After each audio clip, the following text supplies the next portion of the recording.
narito na naman tayo para sa isang napaka-sweet at nakakakilig na love story nila Kalingap Edu at Ate Viancy. Ulat mo ay aking makilala at kung ano ako'y tanggap mo para sa pagpapatuloy ng ating love story ay ito ang pagpapatuloy ng kanilang Hong Kong trip.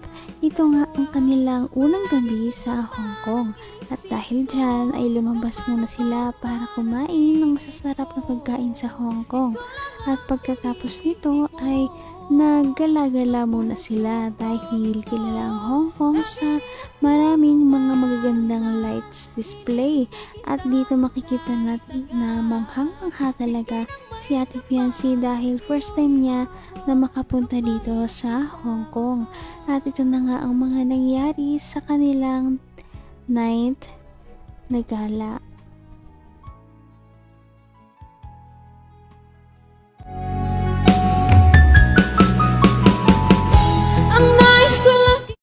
May mga photobombs eh.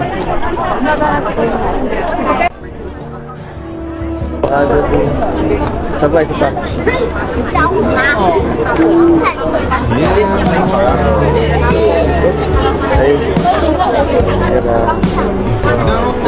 Sino, parang ganda sumakay dun, no? Nakasakay na kami dyan dati. Dito sa yung ano, yung may Mahilig ka ba sa ganyan? Takot ka sa dagat? Hindi. Hindi man. Ano kaya meron? Iba pa rin sa mga pinupuntahan sa Manila, no? Nakikita ko lang sa TV. Nakikita mo sa TV ganito?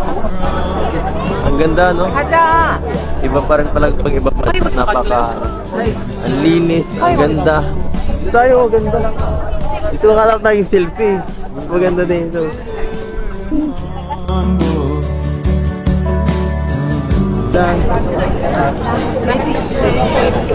Hindi ka nilalamig?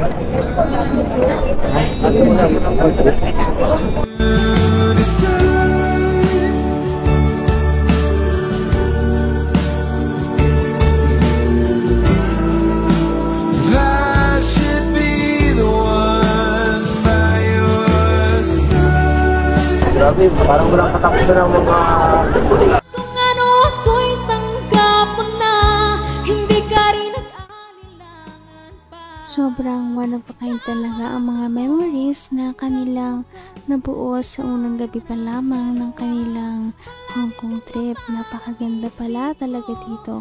Sana nga ay malagi na silang makapunta na magkasama dito.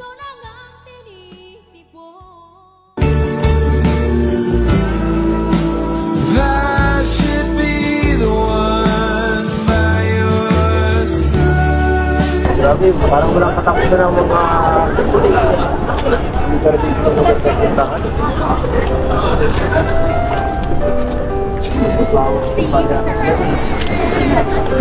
Medyo walay lang tayo.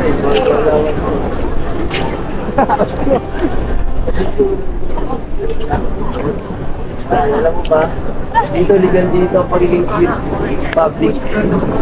Kaya gagayahin na ng tig-karote. Gagayahin na ng konti sila. Pagod. Ay, grabe. Sabi ko na eh. Nangangatog na ang tugod ko. Ang sakit na rin ang likod ko. Ayun na talaga ako sa lamig. Ha? Pahinga. Pahinga. Ikaw naman, pag nandito ka, okay naman. Napabawas-bawasan. Buti na lang. Lagi kang ano ngayon. Tumidikit. Lagi kasi nga eh. Palagi kang kasama yun. Nakakahiya eh.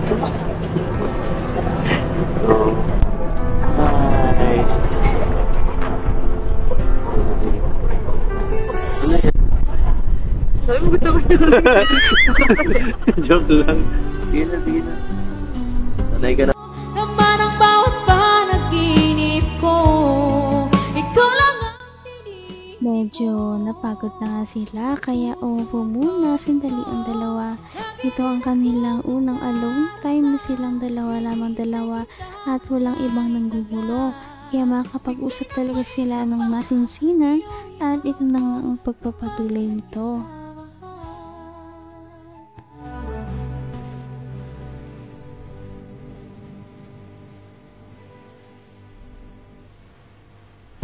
Ay, teka lang, may ano lang ako, may kukunin lang ako. Teka lang, dito ko lang ha. Hindi mo na ako bagi kaya. Mabilis lang.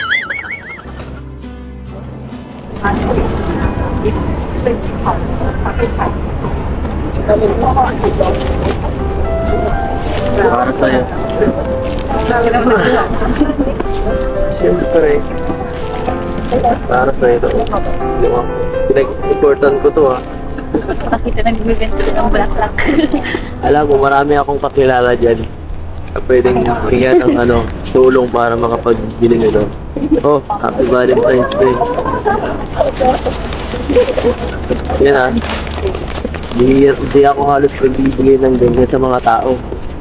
Bihira lang yan, kaya swerte mo. Swerte mo kasi sa mga mahalagang tao ko lang binibigay yan.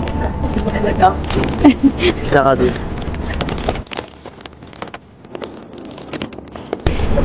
Saka ito ang pinakamahalaga.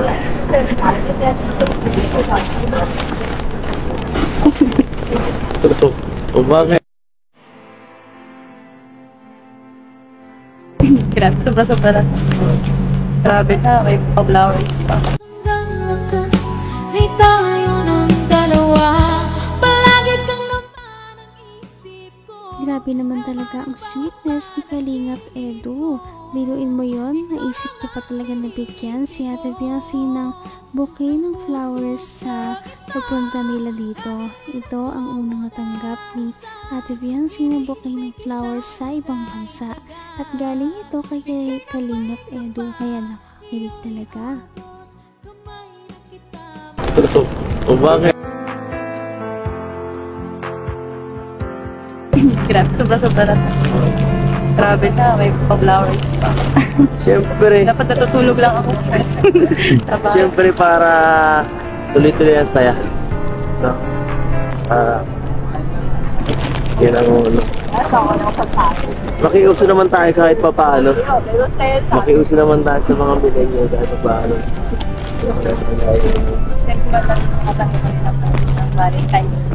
Uy. Sigurado seryoso ka? Ako pa lang.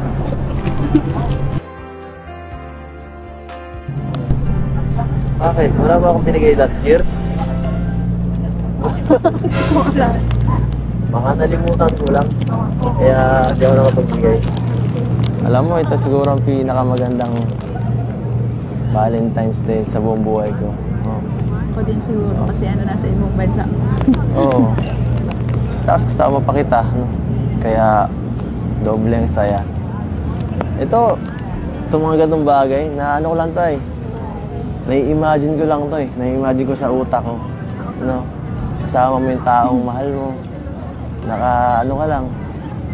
Masaya lang. Nakatambay lang sa So ganito, simpleng lang. Diba? Napaka-romantic. Napaka-special. Lalong mapafall na talaga nito si Ate Biancy sa mga ginagawa at moves ni Kalingap Edu sa kanya. Dahil ito ang kanyang first time na mabigyan ng flowers at nasa ibang bansa pa. Kaya naman nabangan din natin ang mga susunod nilang mga kilig moments sa ating mga susunod na video. Napaka-sweet talaga nila at napakabait ng tambalang ito kaya maraming sumusuporta.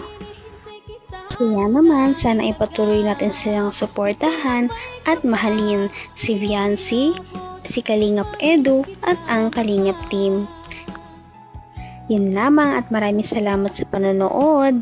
Abangan natin kung magkakatuluyan ba talaga si Kalingap Edu at Biancy. Hanggang sa muli. Bye! Ngayon'y abot